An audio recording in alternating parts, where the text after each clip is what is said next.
Bismillahirrahmanirrahim. Assalamualaikum warahmatullahi wabarakatuh. Alhamdulillahilladzi allafa baina qulubina, wassalatu wassalamu ala sayyidina Muhammad wa ala alihi ahli sidqi wal wafa. Amma ba'd. Dewan Hakim yang saya hormati, hadirin rahimakumullah.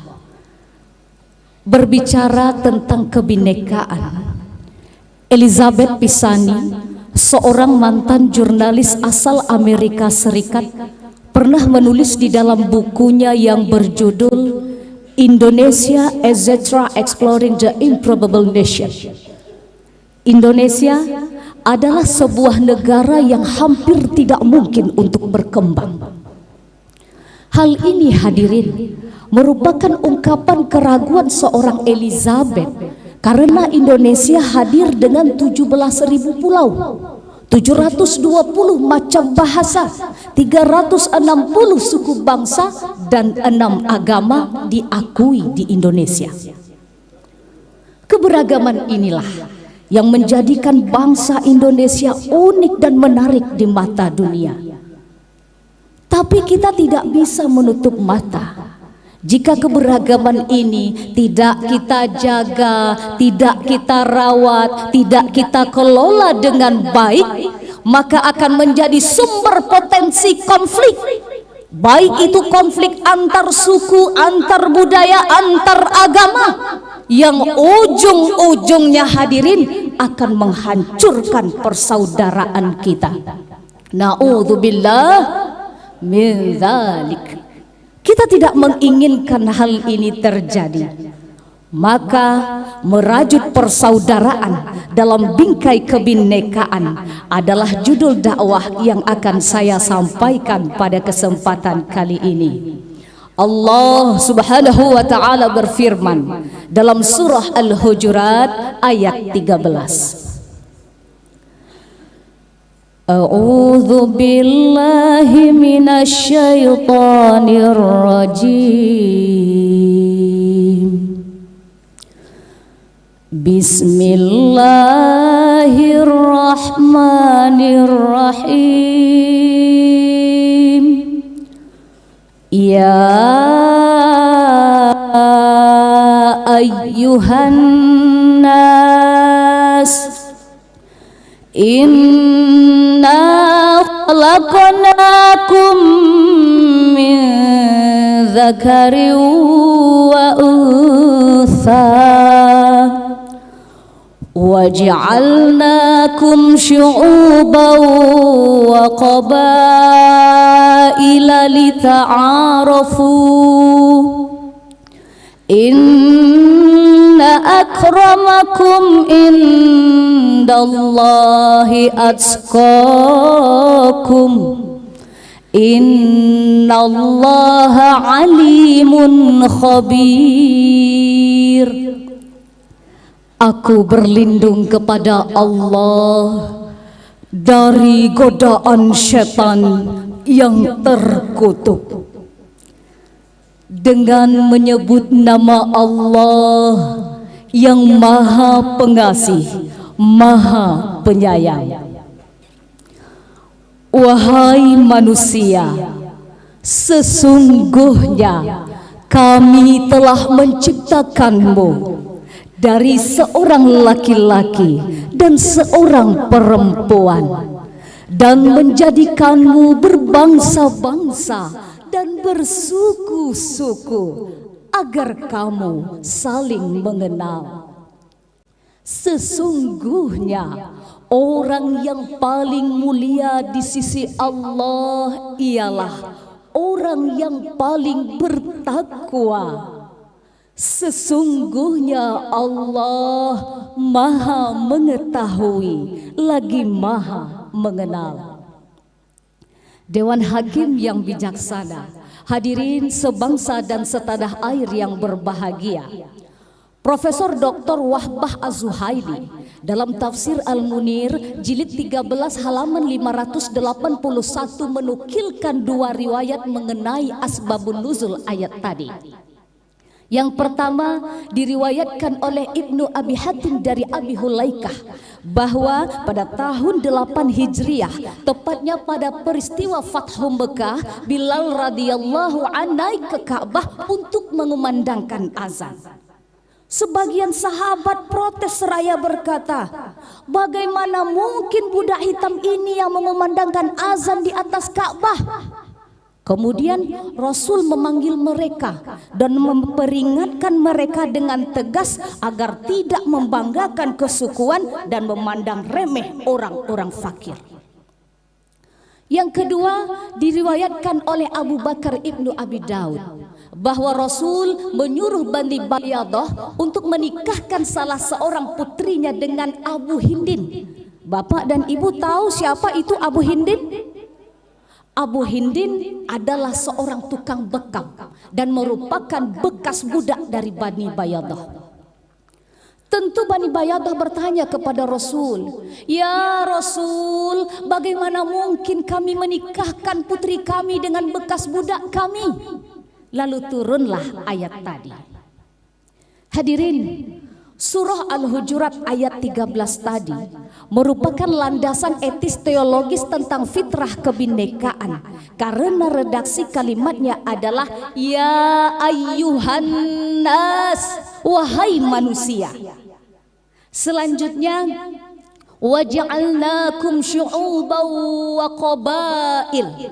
Menurut Syekh Abu Ja'far Muhammad bin Jarir At-Tabari dalam tafsir Jami'ul Bayan fi Ta'wilil Quran jilid 22 halaman 311 menjelaskan, syu'ub adalah an-nasabul ba'id, nasab yang jauh, sementara qabail adalah al-afkhazul akbar, rumpun yang besar.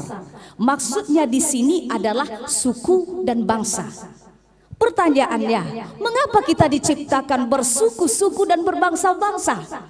Jawabannya adalah lita'arafu, ay lil musyarakati bainas daini fa aktsar. Agar kita saling mengenal sehingga tercipta keharmonisan di antara kita. Hadirin, kita diciptakan dalam kebinekaan adalah untuk saling menghormati, saling menghargai, dan saling bertoleransi. Kita tidak boleh saling caci, saling maki, bahkan saling benci. Setuju?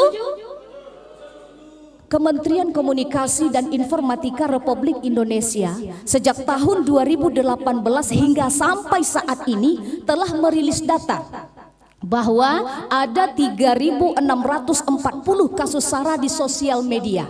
Jika ini kita biarkan, maka akan menghancurkan persaudaraan kita, bahkan bisa meruntuhkan persatuan dan kesatuan bangsa. Bapak Ibu rela ini terjadi? Rela? Tentu tidak. Surah Al-Mumtahanah ayat 8 memberi solusi. La yanhakumullahu 'anil ladzina lam yuqatilukum fid din wa lam yukhrijukum min diyarikum an tabarruhum wa tuqsitu ilaihim innallaha yuhibbul muqsitin. Allah tidak melarangmu untuk berbuat baik dan berlaku adil terhadap orang-orang yang tidak memerangimu dalam urusan agama dan tidak mengusirmu dari kampung halamanmu. Sesungguhnya Allah mencintai orang-orang yang berlaku adil.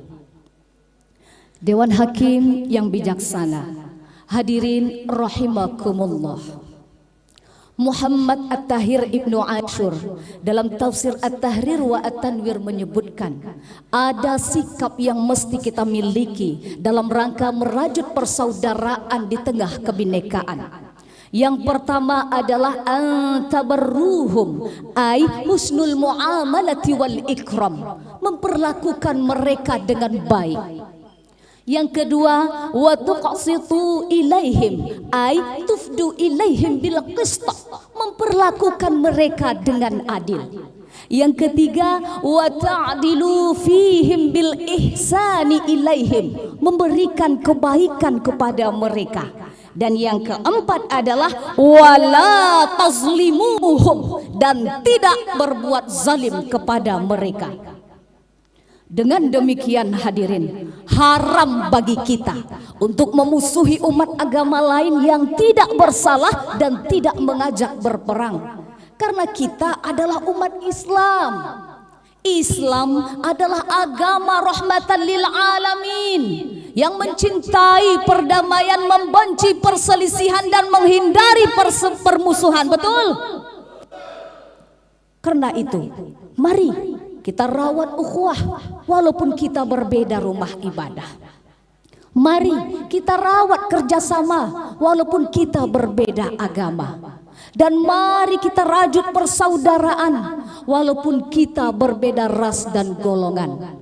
Walau berbeda, kita tetap satu, Indonesia. Siapa kita hadirin? Siapa kita? Indonesia. Nabi Muhammad sallallahu alaihi wasallam juga pernah bersabda, ikhtilafu ummati rahmah, perbedaan umatku adalah rahmat. Dari uraian tadi dapatlah kita simpulkan, merajut persaudaraan dalam bingkai kebinekaan adalah kewajiban kita sebagai warga negara. Hidup rukun berarti saling menghormati dan menghargai. Walaupun kita berbeda agama, tetaplah berbuat baik dan berlaku adil pada sesama. Walaupun kita tidak seiman, tapi kita sebangsa dan setanah air. Mari kita rawat ukhuwah Islamiyah, kita jaga ukhuwah wataniyah, agar bangsa yang telah damai ini semakin damai dan berlimpah berkah. Amin ya rabbal alamin. Sebelum dakwah ini saya akhiri, saya ingin mengajak Bapak dan Ibu, mari bersama-sama kita menyanyikan lagu Satu Nusa Satu Bangsa sebagai wujud bangganya kita terhadap tanah air tercinta. Mari Bapak dan Ibu. Satu nusa, satu bangsa, satu bahasa kita. Tanah air pasti jaya untuk selama-lamanya. Kita aminkan bersama-sama Bapak Ibu, amin ya rabbal alamin. Demikianlah dakwah yang dapat saya sampaikan. Wabillahi taufiq wal hidayah. Assalamualaikum warahmatullahi wabarakatuh.